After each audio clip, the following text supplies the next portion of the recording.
This is Valmiki Ramayana, Season 2, Episode 4, Dashrath and Kaikeyi. The Parishad had approved Dashrath's proposal to appoint Ram as his successor. Dashrath wanted to share this wonderful news with his dear wife. He was sure she too would be delighted.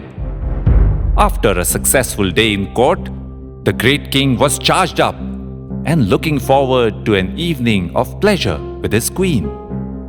He was Kamabala Sanyukto Ratyarthi. But to his surprise, Dashrath found Kaikeyi in the Krodh Bhavan, lying on the floor with disheveled hair, breathing heavily. Flowers and jewels scattered all around. She looked like a heavenly creature that had fallen to the earth. Dashrath was alarmed, but also overcome with passion. Kamavega Vashanugam. He asked her what had happened. Why was she angry? What could he do to make things better? She only had to say what she wanted. He would do anything for her. Kaikeyi had won the first round without uttering a word. She then said, "My lord, I have a desire in my heart, and only you can fulfill it. Promise me first that you will do as I ask of you." Dashrath stroked her hair tenderly and said, "There is no one dearer to me than you, except Ram. And so I swear by the name of Ram, the invincible and without whom I cannot live for a moment, that I will do as you wish." What biting irony! Dashrath's very promise is going to tear him away from Ram. Round 2 also to Kaikeyi. And now the knockout punch. Kaikeyi said, "A long time ago, I had saved your life in a great battle. For that, you had granted me 2 boons. I had said then that I will ask for them later, and you had said, so be it. Tatha iti." Dashrath had put his signature on 2 blank checks, and Kaikeyi was now presenting them with the amounts filled up. She said, "My asks are as follows. Bharato me bhishicyatam. Bharat be crowned as your successor and not Ram. Navapanchacha varshani dandakaranyamashritah chirajinadharo dhiro Ramo bhavatu tapasah. And Ram be sent off into exile to live in the Dandakaranya forest as an ascetic for 14 years. Dashrath was stunned. He sank down to the floor and lay speechless for a long time. At first, he wondered if this was all a bad dream.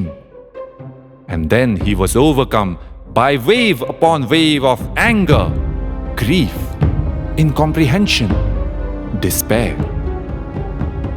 The 12th Sarga of the Ayodhya Kand is very long and dramatic.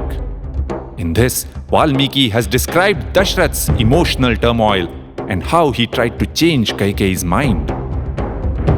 First, Dashrath could simply not believe that Kaikeyi would ask for this. Why would she do so? "You used to say, 'Ram is my eldest son. He is also the most righteous.' And for you, Ram is as dear as Bharat. Now why are you thinking in this horrible way? Why are you bent on destroying him? Ram has always loved you and treated you like a mother, not a stepmother." But reminding Kaikeyi of her earlier love for Ram was of no use. For her, Ram was now the other Paksha, an adversary. Manthara had convinced her that it was her Rajdharma duty to get the kingdom for Bharat. If Ram's life is destroyed consequently, that is just collateral damage of a necessary political move. Dashrath tried reasoning, Everyone knows that Ram is most suitable and qualified for this role. He has won over the people's trust and support through his exemplary behavior. How is it fair to him to be sent off into the forest? This decision has been made jointly in the Parishad. Now how can I go back to them? But Kaikeyi was not interested in facts. He railed against Kaikeyi. Nrishamse dushtacharitre kulasyasya vinashini. Oh, you cruel and wicked woman! You are bent on destroying this family. You are just like a hunter that attracts a deer only to trap it and kill it. You are like wine that is ever so attractive, but only after drinking it does a man realize that it was poisoned. But Kaikeyi knew that the king's rage was now impotent. He tried pleading, I beg of you, have mercy on this wretched old man on the verge of death, wailing pitifully. Have mercy on Ram. I am at your feet with folded hands. Apite charano murdhna sprishami. Here I bow in front of you, my head at your feet. But even that did not sway Kaikeyi. On the other hand, seeing Dashrath's desperation, Kaikeyi was emboldened. Pratyuvachath Kaikeyi raudra raudrataram vachah. She replied harshly, You claim to be so righteous and truthful. Now why are you not able to simply stick to your promise? Nothing will change my mind. Ram must go into the forest today itself. The angel that had fallen down from the sky was now in full control, on the offensive.